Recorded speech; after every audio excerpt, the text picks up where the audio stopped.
আওয়ামী লীগের যে একটা একদলীয় স্বৈরশাসনের রেজিম ছিল ৭২ থেকে ৭৫-এ, এই রেজিমটা পরিবর্তন হয়ে গেছে এটার কারণে। এবং ওখানে বলা হয়েছে যে শেখ মুজিব খুবই লাকি পারসন ছিলেন, যে বিশ্বের ইন্টারন্যাশনালি কম্পেটেবল অসাধারণ মেধাবী তরুণ বুদ্ধিজীবী অর্থনীতিবিদরা তার সাথে কাজ করেছিল, কিন্তু তার করাপশন, তার স্বজনপ্রীতি, তার ভুল সিদ্ধান্ত, তার অর্থনৈতিক অব্যবস্থাপনা, তার রাজনীতি কলুষিত করে দেওয়া সব কিছু মিলিয়ে এই মেধাবী মানুষগুলো ৭২ থেকে ৭৫ সালে কোনো রোল প্লে করতে পারে নাই। আজকে আমরা কথা বলবো শহীদ প্রেসিডেন্ট জিয়াউর রহমানের সময়কার যে অর্থনীতির অবস্থা কেমন ছিল সেটা নিয়ে আন্তর্জাতিক তখনকার গণমাধ্যমে বেশ কিছু প্রতিবেদন আসছে। আপনারা জানেন যে ৩০শে মে ১৯৮১ সালে উনি খুন হন, শাহাদাত বরণ করেন। আমরা ওনার রুহের মাগফিরাত কামনা করছি। তো ২-৩টা পত্রিকা থেকে মূলত কিছু পুরাতন খবর আপনাদের সাথে শেয়ার করা। তার ভিতরে একটা হচ্ছে যে ১৯৭৮ সালের ১৮ই ডিসেম্বর গার্ডিয়ানে একটা নিউজ আসছে, ওটার হেডলাইন ছিল giving credit where it's due, যে মানে যার যতটুকু ক্রেডিট পাওনা আছে তাকে ততটুকু দিতে হবে, এরকম একটা হেডলাইন। এটা মিন করা হয়েছে যে আর্থিক যে মানে ডেভেলপমেন্ট যেটা হচ্ছে জিয়াউর রহমানের সময় সেটাকে অ্যাকনলেজ করা, এই মর্মে একটা রিপোর্ট আর কি। এটার ব্যাপারে একটা গুরুত্বপূর্ণ নিউজ ওই গার্ডিয়ান শেয়ার করেছে তখন, সেটা হচ্ছে যে জিয়াউর রহমান সাহেব সোশ্যাল ক্রেডিট প্রোগ্রাম চালু করেছিলেন, যেটাকে আমরা এখন ক্ষুদ্র ঋণ দেয়া বলি আর কি। 3টা বিষয়ে উনি ক্ষুদ্র ঋণ দেওয়া শুরু করেছিলেন। তো এই প্রকল্পটা নিয়েই মেইনলি গার্ডিয়ান এই রিপোর্টটা করে আর কি। তো আপনাদের ওই সময় মাথায় রাখতে হবে যে আমাদের জিডিপি কিন্তু খুব ছোট ছিল, নতুন অর্থনীতির দেশ, ৭২ থেকে ৭৫-এর যে দুঃশাসন, তারপরে হচ্ছে অব্যবস্থাপনা, অর্থনৈতিক যে লুটপাট প্লান্ডার যেটা চলেছে ওই সময়টাতে, টোটাল ক্যাওয়াস বলতে হবে আর কি।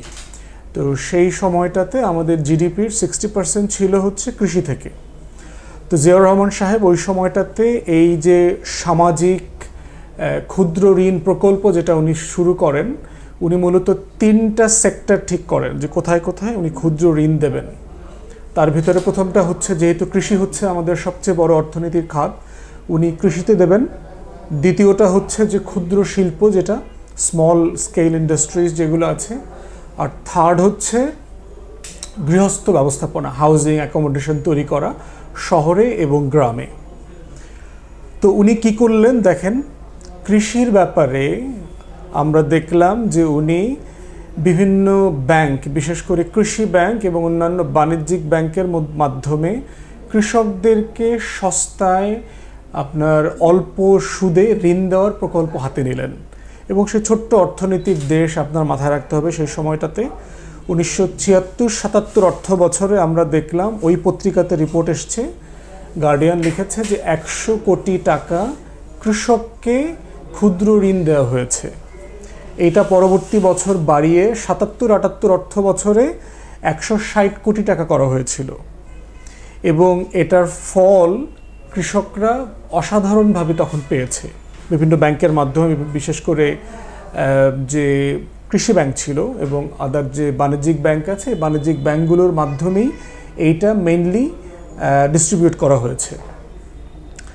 একই রিপোর্টে বলা হয়েছে যে আপনার গৃহ যারা বানাতে চায়, ঘর যারা বানাতে চায়, এমন মানুষগুলোকে সাহায্য করবার ক্ষেত্রে শহরে এবং গ্রামে আলাদা আলাদা প্রকল্প করে উনি ঋণের ব্যবস্থা করে দিয়েছিলেন।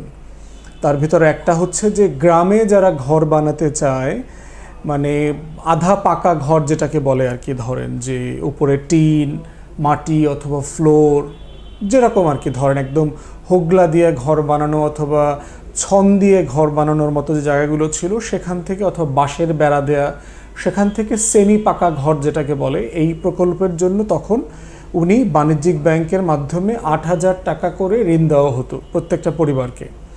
মাথায় রাখতে হবে ৮,০০০ টাকা তখন অনেক টাকা আর কি। শহরে যেটা করেছেন তখন হচ্ছে ওই যে হাউস বিল্ডিং, যে কর্পোরেশন আছে, হাউস বিল্ডিং কর্পোরেশনের মাধ্যমে ঋণের ব্যবস্থা করা হয় এবং সেখানে 25 বছর মেয়াদি ঋণ, এবং যেই ঋণটা নর্মালি বাণিজ্যিক ব্যাংক থেকে নিতে 10 থেকে 12% সুদ দিতে হতো, জিয়াউর রহমান সাহেব ওই সময়টাতে এটা 5% সুদে মানুষকে ঋণ দেওয়ার ব্যবস্থা করে দিয়েছিলেন যারা শহরে ঘর বানাতে চায়। এবং এই প্রকল্পে উনি 12 থেকে 13 কোটি টাকা তখন অ্যালোকেট করেছিলেন। এই ঘটনাটা বলছি এমন একটা সময় 1978 সাল, এবং কোন সময়টা পার হয়ে আসছি, বাংলাদেশের অর্থনীতিতে কি ধরনের মিরাকল তখন প্লে হয়েছে সেইটা মনে রাখবার জন্য আর কি। তো এটা হচ্ছে গার্ডিয়ানের রিপোর্ট, ছোট করে 1978 সালের ডিসেম্বরে আপনাদের সাথে শেয়ার করা। দ্বিতীয় রিপোর্ট যেটা শেয়ার করছি সেটা হচ্ছে 1976 সালের 4 অক্টোবর। 1976 সালে জিয়াউর রহমান সাহেব কী ছিলেন, উনি তখন মিলিটারি চিফ মিলিটারি অ্যাডমিনিস্ট্রেটর যেটা আছে, তখন দেশে মার্শাল ল চলছে, এবং উনি 3টা মন্ত্রণালয়ের দায়িত্বে ছিলেন তখন। তার ভিতরে অর্থ মন্ত্রণালয় একটা, স্বরাষ্ট্র মন্ত্রণালয় ছিল এবং তথ্য মন্ত্রণালয়। তো অর্থ মন্ত্রণালয়ের দায়িত্ব হিসাবে তখন কি করেছেন সেই বিষয়গুলো নিয়ে তখন 76 সালে রিপোর্ট হয়। তার ভিতরে একটা হচ্ছে যে ইনফ্লেশন 1975 সালে আওয়ামী লীগের আমলে ইনফ্লেশন ছিল 60%।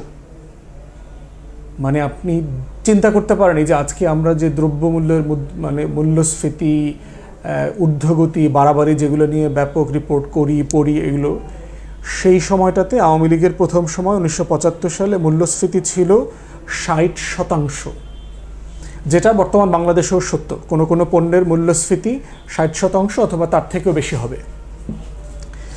সেই জায়গাটাতে 1 বছরের মাথায় যখন জিয়াউর রহমান সাহেব দায়িত্ব নিলেন এবং সেই মার্শাল ল অ্যাডমিনিস্ট্রেটর হিসাবে অর্থমন্ত্রীর দায়িত্ব পালন করছিলেন, সেটাতে উনি চালের দাম অর্ধেকে নামিয়ে নিয়ে এসেছিলেন। 1 বছরের মধ্যে চালের দাম অর্ধেকে নেমে এসেছিল।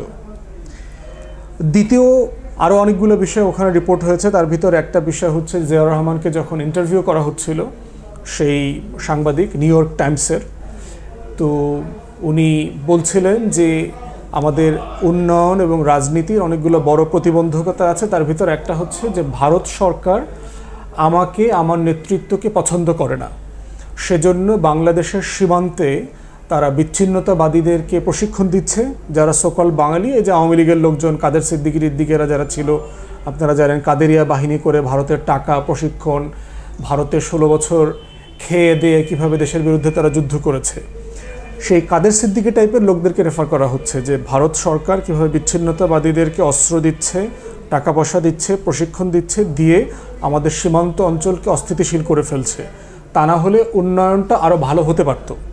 সেই ইন্টারভিউর একটা ছোট্ট অংশ ওখানে প্রেসিডেন্ট জিয়াউর রহমান সাহেব নিউ ইয়র্ক টাইমসের সাংবাদিককে বলেছেন। দ্বিতীয় আর একটা রিপোর্ট প্রকাশিত হয় 1 সপ্তাহ পরে, একই সাংবাদিক নিউ ইয়র্ক টাইমসে আসে, সেটা হচ্ছে 10 অক্টোবর 1976।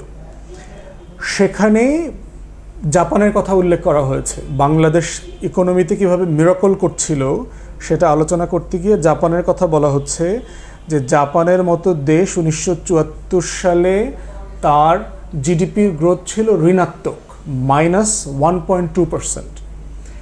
জাপান অর্থনৈতিক রিফর্ম করে পরের বছর 1975 সালে 2% জিডিপির গ্রোথ করেছে।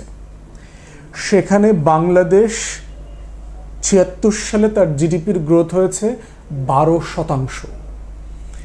যে দেশটাকে সারা দুনিয়ার মানুষ বটমলেস বাস্কেট বলে হাসাহাসি করেছে, তার এই লেভেলের গ্রোথ তখন সাংবাদিক বলেছে ইটস লাইক এ মিরাকল, যে এখানে একটা অলৌকিক কিছু হয়েছে। তো এটার জন্য কাকে তারা করছে, ক্রেডিট কাকে দিচ্ছে, তারা বলছে যে কিংপিন পারসন, এটার জন্য মূল মোদ্দা ব্যক্তি, রাজ দরবারের মূল সিংহাসনে যে বসে থাকেন সেই লোকটা হচ্ছে জিয়াউর রহমান সাহেব।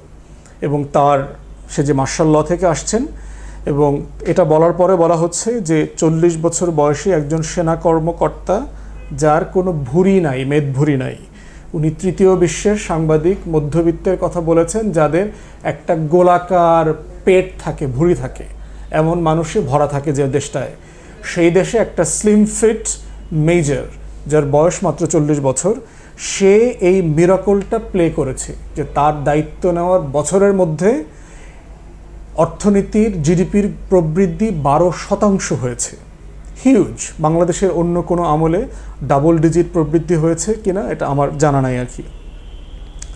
এবং এটার কারণ কি বলা হয়েছে, এর কারণ বলেছে দুইটা।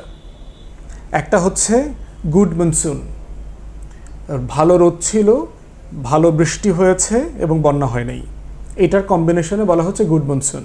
মানে কৃষকের যেই সময়টাতে পানি দরকার তখন পানি এসছে, বৃষ্টি পড়েছে, যেই সময়টাতে মাঠ ড্রাই থাকা দরকার তখন ড্রাই ছিল, যেই সময়টাতে মানে কৃষকের ঋণ পাওয়া দরকার ছিল, বীজ পাওয়া দরকার ছিল, কীটনাশক পাওয়া দরকার ছিল, সেগুলো তিনি পেয়েছেন। এই সব কিছু মিলিয়ে হচ্ছে এই গ্রোথ হয়েছে। দ্বিতীয় বলেছে চেঞ্জ অফ রেজিম, যে আওয়ামী লীগের যে একটা একদলীয় স্বৈরশাসনের রেজিম ছিল 72 থেকে 75-এ, এই রেজিমটা পরিবর্তন হয়ে গেছে এটার কারণে। এবং ওখানে বলা হয়েছে যে শেখ মুজিব খুবই লাকি পারসন ছিলেন, যে বিশ্বের ইন্টারন্যাশনালি কম্পেটেবল অসাধারণ মেধাবী তরুণ বুদ্ধিজীবী অর্থনীতিবিদরা তার সাথে কাজ করেছিল, কিন্তু তার করাপশন, তার স্বজনপ্রীতি, তার ভুল সিদ্ধান্ত, তার অর্থনৈতিক অব্যবস্থাপনা, তার রাজনীতি কলুষিত করে দেওয়া সব কিছু মিলিয়ে এই মেধাবী মানুষগুলো 72 থেকে 75 সালে কোনো রোল প্লে করতে পারে নাই। কিন্তু জিয়াউর রহমান কেন পেরেছেন? উনি এই নেপোটিজম, করাপশন এগুলো একদম স্ল্যাশ করে দিয়েছেন, কেটে দিয়েছেন, ব্যুরোক্রেসিকে স্লাইস করে দিয়েছেন। তিনি বলেছেন যে ন্যাশনাল ইকোনমিক কাউন্সিল করেছেন, জাতীয় অর্থনৈতিক যে পরিষদ করেছেন, 10 জন অ্যাডভাইজার নিয়েছেন সেখানে, যারা প্রচণ্ড মেধাবী এবং দেশপ্রেমিক মানুষ, তাদের পরামর্শ নিয়ে করতেন। এবং উনি সব জায়গাতে রেড টেপ ব্যুরোক্রেসি যেটাকে বলে আর কি, লাল ফিতার দৌরাত্ম্য, সেগুলো সব কেটে দিয়েছিলেন, সেগুলো ফেলে দিয়েছিলেন। এই সব কারণে যে রেজিম চেঞ্জ হয়ে গেছে এবং প্রেসিডেন্ট জিয়াউর রহমানের নেতৃত্বে তখন এই অর্থনৈতিক মিরাকল হতে পেরেছে। এবং সেই সময়টাতে সেই বছরের কথা বলা হয়েছে যে এই বছর ঝুট থেকে, পাট আমদানি থেকে দেশের রপ্তানির 85% আয় হয়েছে। এখন যেটাকে আমরা আরএমজি সেক্টর বলছি, পোশাক শিল্প থেকে আমাদের 80-85% আয় হয়, সেই সময়টা ছিল আমাদের পাট শিল্প থেকে। এইটার ব্যাপারেও জিয়াউর রহমান সাহেবকে পত্রিকার পক্ষ থেকে ক্রেডিট দেওয়া হয়েছে। তো এই সব কিছু মিলিয়ে 76, 77, 78-এর একটা টুকরো গল্প জিয়াউর রহমান সাহেবের সময়টাতে উনি যে লিডারশিপটা দিয়েছেন, এত তরুণ ইয়াং মানুষ, রাজনীতি করেন নাই, বাংলা বলতে বুঝতে যার কষ্ট হতো, আমরা বিভিন্ন জায়গায় পড়েছি উনি অনেক বাংলা পড়তে মানে কষ্ট হলে পরে কাউকে জিজ্ঞেস করতেন যে এখানে কী লেখা আছে। তেমন একজন মানুষ, মানে সৎ, ডিসাইসিভ, দেশপ্রেমিক মানুষ হলে যে কি করা সম্ভব, তার টুকরো 2-3টা আন্তর্জাতিক গণমাধ্যম থেকে 2-3টা সংবাদ আপনাদের সাথে শেয়ার করা। জিয়াউর রহমান সাহেবের এই 43তম শাহাদাত বার্ষিকীতে ওনার রুহে মাগফিরাত কামনা করছি। সবাইকে ধন্যবাদ।